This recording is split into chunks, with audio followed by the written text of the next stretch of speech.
Hello and welcome to another edition of Shakti Real Talk. Today's topic is something we all aspire to, having an innovative mindset, innovation as a mindset. My name is Raji Padmanabhan. My background has been in software engineering and engineering management for well over 2 decades. The last 10 years of which has been with Comcast Advanced Advertising. As someone who started her career in 1995, the internet has been the most momentous, the most defining innovation of my generation. And it is the 25 years that's gone past, we've seen it explode and change and transform the world. Everything from communication to medicine to how we learn and all the way into how our politics is being run. So joining me today to talk about this exciting topic are two very accomplished women, Bhuvana Sundareshan and Deepa Karta, both of whom have extensive experience in corporate enterprise as well as entrepreneurship. So welcome Bhuvana and Deepa to today's talk. Super excited to have you both. And I wanted to kind of start off by asking, what does innovation mean to you? And Bhuvana, if you don't mind starting, please. Sure. First off, thank you so much, Raji and Deepa, for having me. I think innovation as a mindset, as you said, Raji, is truly on everyone's mind and every CEO's mind from a corporate standpoint. And how do you drive that culture of innovation in a company, right? So to me, drawing from my own experience and having worked as a product professional for 2 decades, to me, innovation and creativity go hand in hand, right? So how does an idea translate into value to your customer? A customer could be a consumer, could be another business. Innovation could lead to process efficiencies. What impact? I think to me, the synonym for innovation is impact. What positive impact does that idea translate to in the real world and keeping it relevant, right? So the practicality of that idea also plays a huge role in the success of that particular idea. Deepa, what are your thoughts? So Raji, totally. I mean, this makes a lot of sense, Bonam. Innovation is definitely about impact. I actually took, last night, I actually did a Google search on innovation and saying, hey, there is my definition of innovation, but what is the definition of innovation, right? And I found this big McKinsey study. I have to look at it because it's got a lot of points. There's this whole McKinsey study that talks about 8 different aspects of innovation, right? So we can actually start with something. So you talked about the example, since of internet, right? Since 1995, right? So if you actually take a look at something like, take one example, and you talked about politics and Facebook and all that, right? So you take an example of something like Facebook, you start with the need of wanting to connect with people. That is how it started, right? So that was innovation to begin with because we didn't have a mechanism to connect with people. Then you moved into something that is choose, which is, hey, you choose to invest in that and then really start building that up, right? That is their next level. Then you move into what are the kind of insights that are happening from Facebook. So for example, Facebook is all about insights, right? What are the insights that you're getting out of Facebook?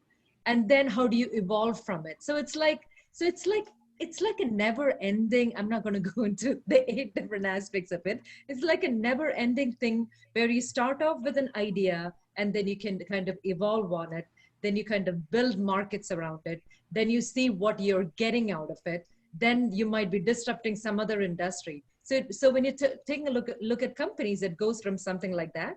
And when you're taking a look at us personally from an innovation perspective, just us kind of, how much we have evolved in how we interact with each other, how we deal with situations, all of that is innovation in my mind as well. So it's a very big umbrella, this innovation, right? And I think everybody deals with it in a different way. Yeah, and I think you make a great point about insights, right? So it's all about data and what does the data tell you? What story is it telling you, right? Yeah.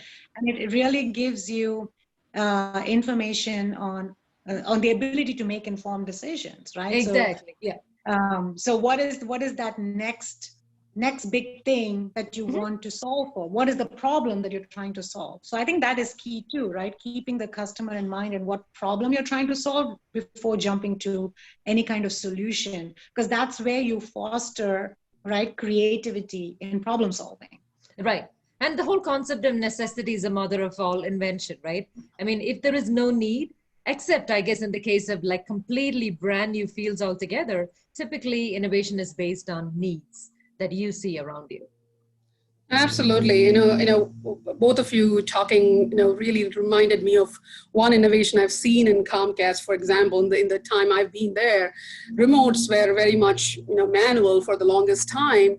And the last 5 or 6 years, Comcast introduced something called voice remote, wherein, with voice, you can change channels and, programming and all of that. And that has really had impact on people who have challenges, whether it is with physical challenges or visual challenges or any of that, and really impacted our customers. So to both of your points, it's the impact, it's the need, to fulfill that, and that definitely has been an innovative thing for Comcast Xfinity, and it's been good. So I actually have to tell you a story about the Comcast remote, the voice remote thing. Initially, when I used to talk into the remote would never understand me. Yeah. I'll be like, change to this. And I'm like shouting at the remote and it would not understand me at all. But nowadays it does. So it either learned my, learned the way I trained, right? Yeah, it's trained, right? You trained it. Right. Yeah, it has been training on different accents. Also, it's been training on different languages and so on. So yeah, it's a constantly improving, iterative process. And that's the other thing I was going to talk about. Innovation, to me, it's incremental in lots of ways, right? You make baby steps, but you continue to make baby steps on an everyday basis, and to innovate. So that's great. And I think that's great.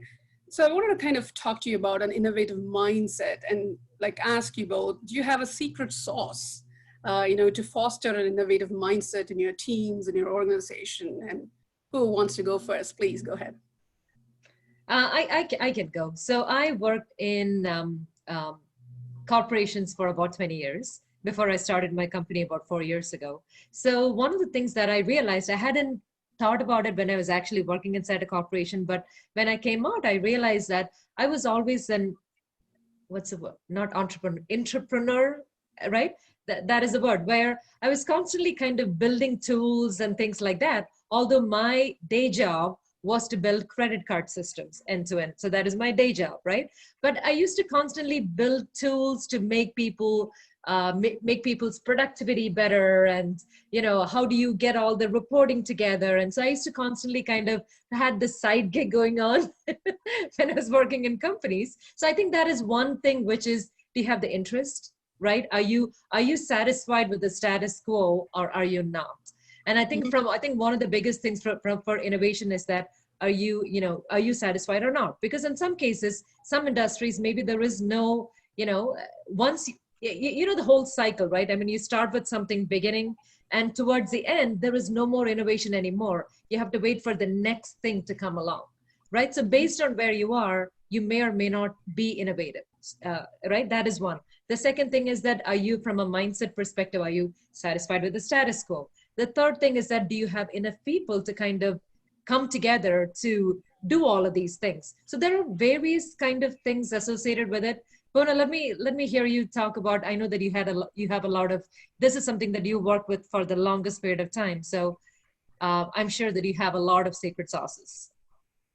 Yeah, so I think in order to kind of foster that innovative mindset, right, I think it has a lot to do with the company culture, right? I'm talking from a corporate standpoint.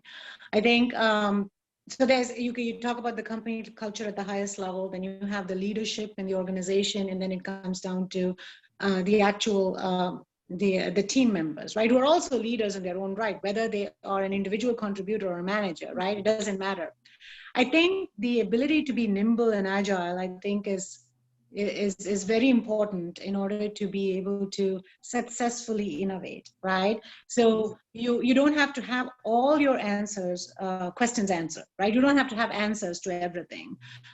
You start with a problem and then you iterate, as Raji said, right? So you want to make progress, right? And you want to look for progress, but not that perfection, right? You want to strive for that, but right, but that your perfection is not your goal, like, in my opinion. I think you have to take baby steps and make progress.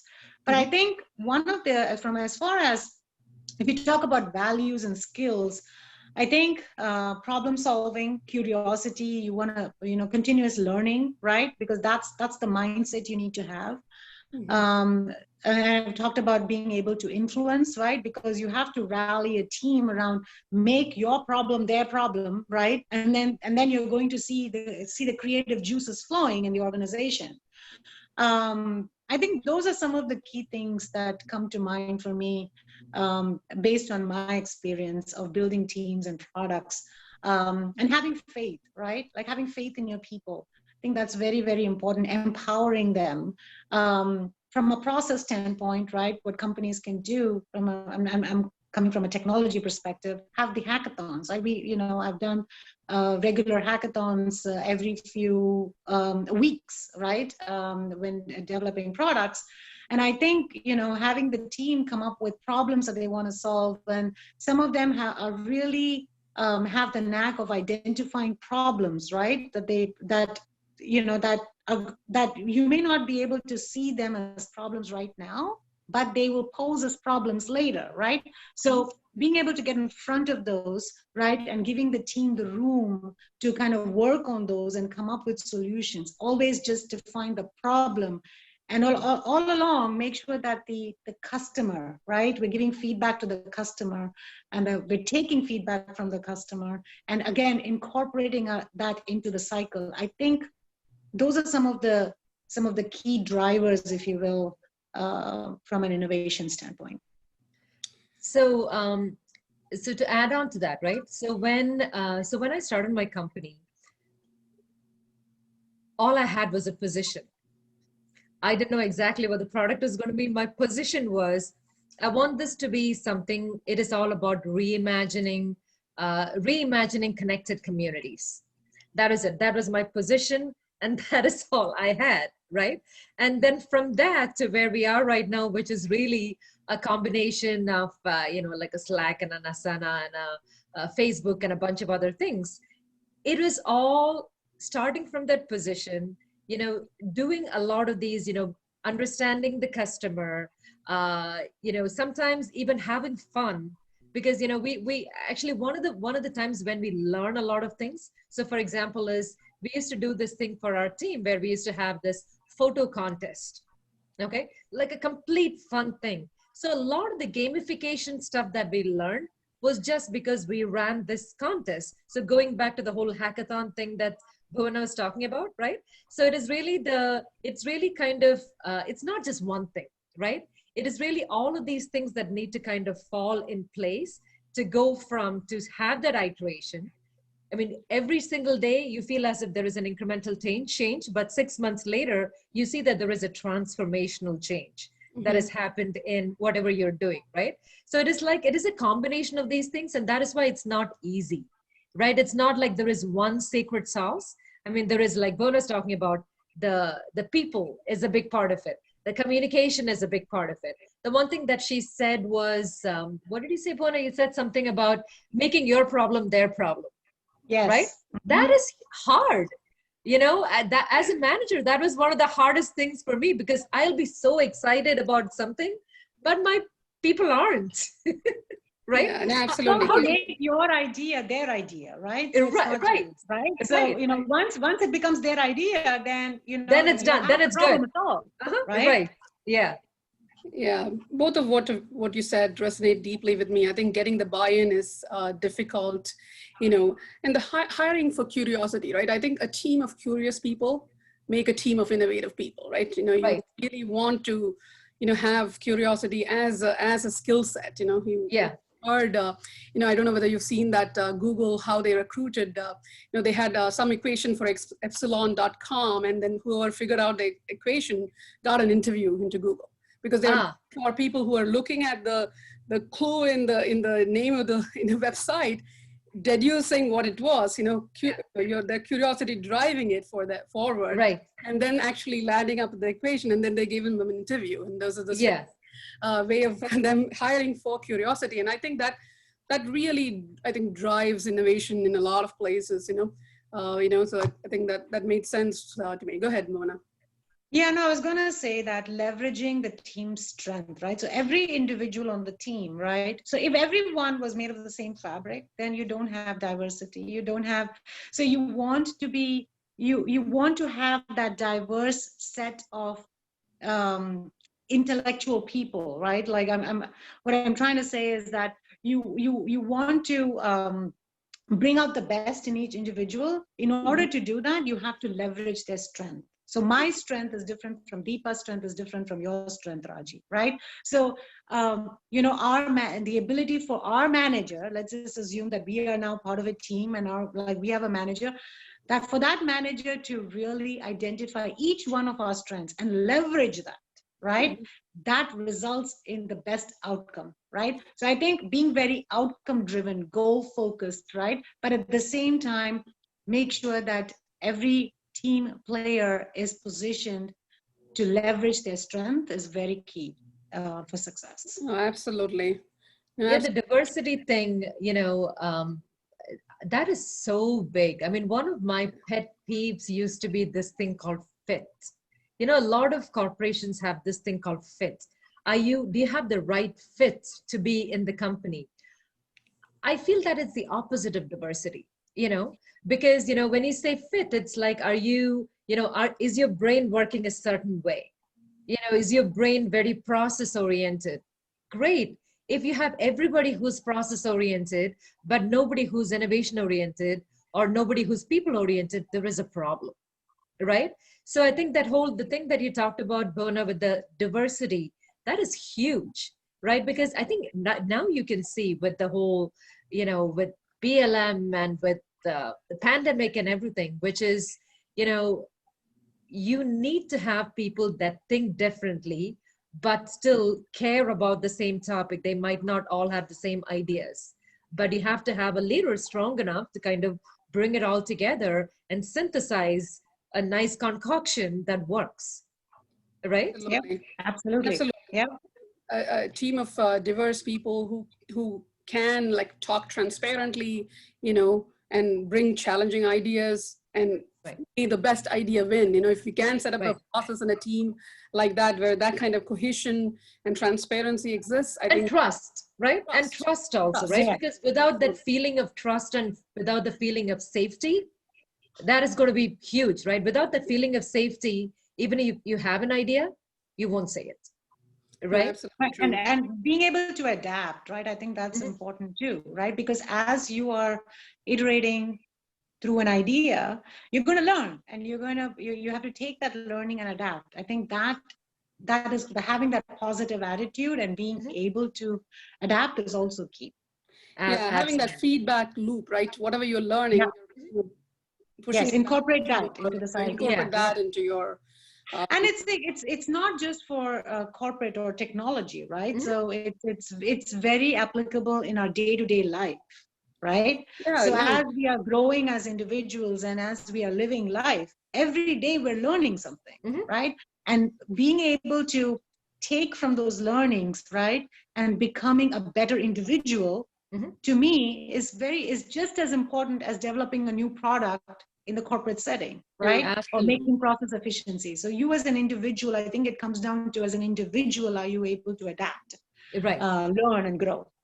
Yeah, absolutely. I mean, having said that how it's applicable to other things, and we are in a pandemic situation here, when you hear of doctors and nurses and medical professionals innovating on a daily basis, right? They're learning, new data is coming at them at warp speed, and they're innovating and responding and saving lives, so they're doing huge things. So what I want to ask is, how has this situation, this pandemic situation, where how we work together has changed, co-location has changed drastically, how has that impacted an innovative mindset, or how to foster innovation? So if either of you, Deepa or Bhuvan, I want to start on that.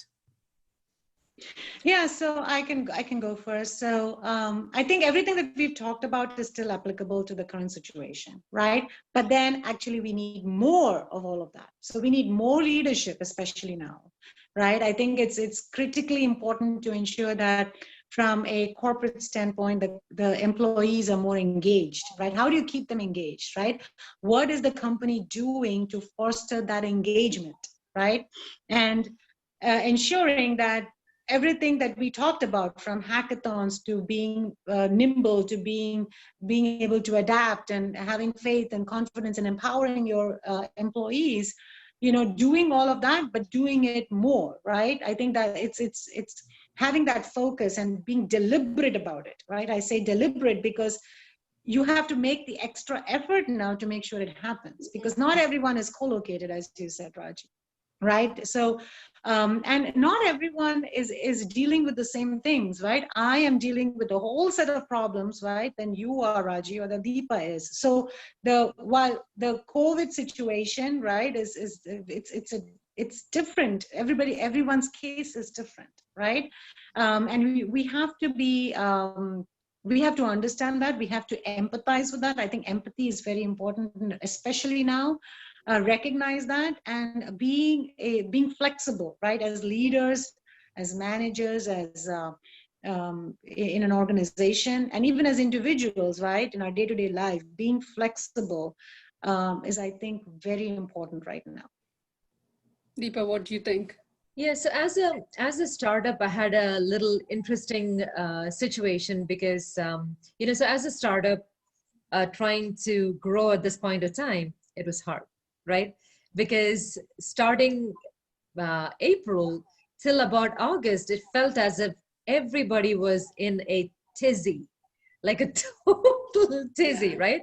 Everybody's just, it's almost like a business continuity exercise that lasted 3 months or 4 months. That's what it felt like, right? And now it actually feels a little different, because now people are like, okay, we cannot be in a crazy situation. This is the new normal. We don't have a vaccine, and we are not all going back to work tomorrow. This is going to last probably for a year or more. This might fundamentally change the way we work, right? So that is a realization that people have come to, and that is actually, in a way, it is good, because now it is not in a fight or flight mode anymore. Companies don't seem to be as much in a fight or flight mode anymore. They're more like, okay, let's strategically figure out what to do. So for me, it is now easier to work with customers, because we can actually talk strategy rather than let's fix something today. So that is one thing that I'm seeing, right? The other thing is, as an entrepreneur in this startup ecosystem, almost everybody was hit hard, because again, you are selling into consumers or companies, and everybody's hurting. So you're hurting as well. So a lot of us have had to pivot our own businesses. So, right, all of us had to pivot our businesses to say, now, how do you actually reposition yourself, or do you re-engineer, do you rebrand? What is it? So this has been the two hats that I've had, which is, from a company perspective, how do you actually help companies strategize to making this be something that they need to do going forward? And for my own company, what do I need to do a lot of pivoting? So what I ended up doing the last 6 months, I keep saying 3-4 months, it's been like 6 months, right? More than 6 months, yeah. It's been a while. So what I've been doing is doing some serious pivoting on all of the above: re-engineering, rebranding, everything, to actually try and align with where things are and what companies need going forward, right? And then what companies are doing right now is, again, realizing that, again, when you come into work, you kind of level the playing field, right? Because it's like you have the same systems, you have the same software, the facilities, amenities, all of that. Not anymore. I mean, to Pona's point, I'm fine. My kids are older. They're in college, a couple of them in college and high school and all that. So I don't have to worry about their food, maybe. That's about it, right? Nothing else. But there are other people who have major issues because they're trying to homeschool their kids while working. So that is a big issue. There are people that have caregivers at home. That are caregivers at home, right? So the needs of people are so different, and having that, understanding that, and being able to help people differentially. Because I think that is the big thing right now. Earlier it was, hey, everybody gets these a la carte features, go. But now you have to have a lot more customization in what flexibility you offer, what benefits you offer. So all of those things have to change. And I think, and again, it's not going to happen magically. I mean, you have to be intentional about it, right? You have to, Yeah, and that's where you know, right? deliberation comes. Like you Yeah. have to be very deliberate, and you have to adapt. Again, I think, you know, to be successful in this situation, we just have to have an open mind and be able to adapt. Absolutely. And these are not buzzwords anymore, right? Right. I mean, this is like, you really have to live this, right? The whole adaptability, the intentionality, the deliberation, you have to really live it every day.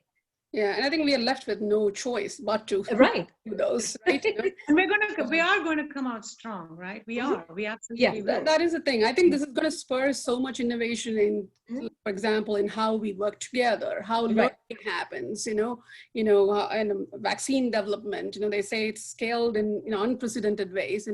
So obviously long term we will look back at this as a period of that spurred innovation.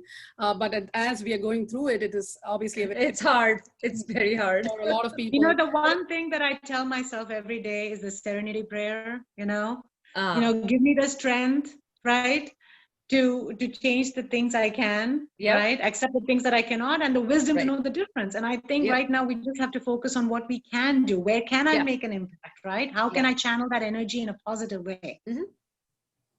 So absolutely. A note on the serenity prayer. Thank you both for a very interesting, very informative session for me. Appreciate your time in this, and I look forward to talking to you more on other topics. Thanks very much for watching us. Thank you. Thank you.